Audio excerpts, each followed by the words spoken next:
Hello my dear friends, welcome back to my channel. This is Anamika Sharma. और कल के video में हम लोग ने वर्ण विचार पढ़ा था और वर्ण विचार से जो टॉपिक रह गया था आज के इस वीडियो में हम लोग कंप्लीट करेंगे। और उसमें रह गया था टॉपिक संयुक्ताक्षर रह गया था, अनुस्वार रह गया था, अनुनासिक और विसर्ग। और जैसा कि मैंने आप लोगों को बताया था कि रॉ के अलग अलग रूपों पर चर्चा करेंगे और कुछ मुख्य बिंदुओं पर हम लोग चर्चा करेंगे। ठीक है, तो वीडियो स्टार्ट करते हैं। जैसा कि पहला टॉपिक है हम लोगों के सामने संयुक्ताक्षर। तो संयुक्ताक्षर क्या होता है, जैसे नाम से ही पता चल रहा है, संयुक्त दो ऐसे व्यंजनों का योग जो कि संयुक्त है। और जब हम उसका प्रयोग करते हैं तो स्वर वर्ण में से जो अ है और अ को अलग कर देते हैं। जैसे कि मैंने आप लोगों को समझाया था, जैसे कि ये व्यंजन है क, ख, ग, घ। इस प्रकार से जितने भी व्यंजन हैं, इन व्यंजनों को बोलने के लिए हमें क्या करना पड़ता है, स्वरों का सहयोग लेना पड़ता है। स्वरों की सहायता से ही हम व्यंजनों को बोल पाते हैं। तो हमें क्या करना है, संयुक्ताक्षर क्या कहता है कि जो दो वर्णों के मेल से संयुक्ताक्षर बना है, उसमें से जो अव्यंजन अस्वर जो इन व्यंजनों में लगा होता है, उसे हमें क्या करना होता है, हटा देना होता है। ठीक है, अब एग्जाम्पल को देखेंगे तभी आप लोगों को समझ में आ पाएगा अच्छी तरीके से। ठीक है, जैसे कि हम उदाहरण लेते हैं प धन यो।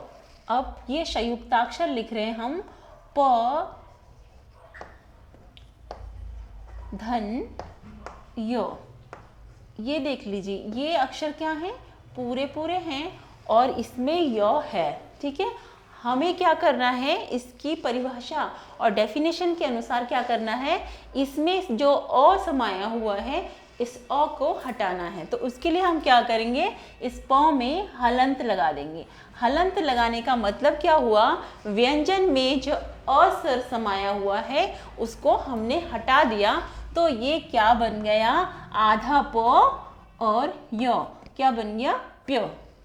प्य बन गया। और प्य से क्या क्या अक्षर बन सकते हैं, प्य से क्या बन सकता है, प्याला। और क्या बन सकता है, प्यारा। इस प्रकार के शब्द जो हैं इस प्य से बन सकते हैं। तो ये क्या है, संयुक्ताक्षर का उदाहरण है।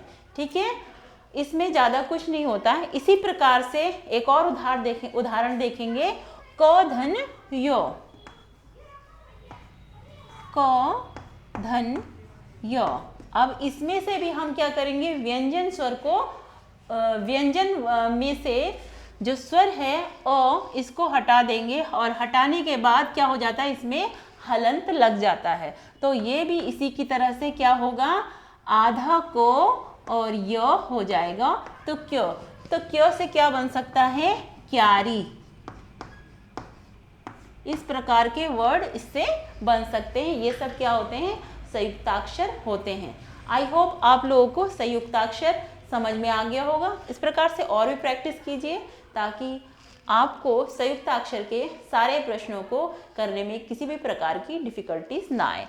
ठीक है, नेक्स्ट हमारे पास टॉपिक क्या बचता है, अनुस्वार।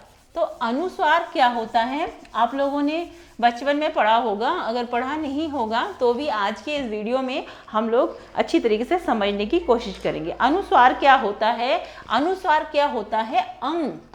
अंग से अंगूर वाला, जो हम लोगों ने बचपन में हमें हमारे टीचर्स ने पढ़ाया था। अंग जो ऐसा स्वर है जो कि हम अपनी नाक से, क्या होता है, ये कौन सा व्यंजन होता है, अंतःस्थ व्यंजन दो बताए थे मैंने, अंग और आहा, उसमें से एक है ये अंग। ये क्या है, अनुनासिक व्यंजन भी है, क्योंकि इसके उच्चारण के समय अब बोल के देखेंगे तो नाक से भी हमें सहारा लेना पड़ता है और हमारे नाक से भी आवाज़ आती है। जब हम उच्चारण करेंगे तो आप इसको समझेंगे। इस वर्ण के ऊपर बिंदु लगता है। कौन सा बिंदु लगता है? अंक की बिंदी इस प्रकार से लगती है। चाहे कोई भी वर्ड लिखते हैं, जैसे कि क लग दिया और क पे अंक की बिंदी लग गई तो क्या होगा? कंग। उस तरह से ख पे लगा दिया तो क्या हो गया?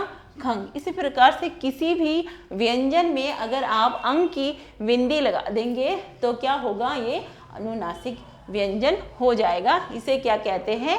अनुस्वार कहते हैं। इस प्रकार से कोई भी वर्ड लिख सकते हैं। जैसे कि एग्जाम्पल के तौर पर लिखेंगे हम जंगल। अब जौ के ऊपर लग गया तो ये अंग बन गया और क्या हो गया? जंगल। और उदाहरण देखते हैं, मौ के ऊपर लग गया तो मंगल। इस प्रकार के इस शब्द जो है इससे बन सकते हैं। ठीक है, अब नेक्स्ट टॉपिक को देख लेते हैं। क्या है हमारा? अनुनासिक। तो अनुनासिक क्या होता है? इसमें क्या होता है? यही अ लिखेंगे और अ के ऊपर क्या हो जाएगा? चंद्र बिंदु लग जाएगा। चंद्र में बिंदु लगने के बाद इसे वर्ण के ऊपर, चंद्र बिंदु के ऊपर में लगाया जाता है। इसका उच्चारण नाक और गले दोनों से होता है। पहले हमने पढ़ा था अनुस्वार। तो अनुस्वार में क्या हो रहा था? नाक से हवा निकल रही थी, नाक से हवा जा रही थी। इसमें क्या हो जाएगा? नाक और गले दोनों पे असर होगा चंद्र बिंदु के लगाने पर। तो ये क्या हो गया? अनुनासिक हो गया। कुछ एग्जाम्पल देख लेते हैं इससे बनने वाले वर्ड्स कैसे होंगे। जैसे कि चांद,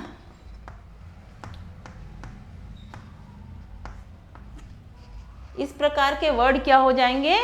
अनुनासिक व्यंजन के अंतर्गत आएंगे। और जैसे कि हम लिखते हैं गांव, इस प्रकार के वर्ड्स में क्या होता है? चंद्र बिंदु का प्रयोग होता है। जैसे कि मैंने आप लोगों को एक चीज़ और बताया था, तत्सम और तद्भव वाली वीडियो अगर आप लोगों ने देखी होगी तो आप लोगों को अच्छे से याद होगा कि चंद्र बिंदु का प्रयोग हम लोग तद्भव के शब्दों में मोस्टली करते हैं। ठीक है, नेक्स्ट है विसर्ग की बिंदी। अब विसर्ग क्या होता है? जो ये दो चिन्ह लगते हैं, इसका प्रयोग मोस्टली टाइम किस में करते हैं हम लोग? संस्कृत के शब्दों में ये प्रयोग होता है। ठीक है, विसर्ग अर्थात अ है और अ के पीछे लग जाता है तो क्या बन जाता है? आहा। इस प्रकार के जो उदाहरण है ये इसके अंतर्गत आते हैं। और भी संस्कृत के कुछ शब्द इससे बनते हैं, जैसे कि प्रातः। तो ये क्या हो गया? तत्सम का शब्द और ये है संस्कृत से वैसे का वैसा ही इस्तेमाल हुआ है, प्रयोग हुआ है। उसी प्रकार से हो गया पुनः। ये शब्द क्या है? विसर्ग की बिंदी के होते हैं। जैसे कि हमने विसर्ग संधि में पढ़ा था, वही सब उदाहरण इसके अंतर्गत आते हैं। नेक्स्ट वीडियो तक के लिए पढ़ते रहिए और आगे बढ़ते रहिए। Thanks for watching.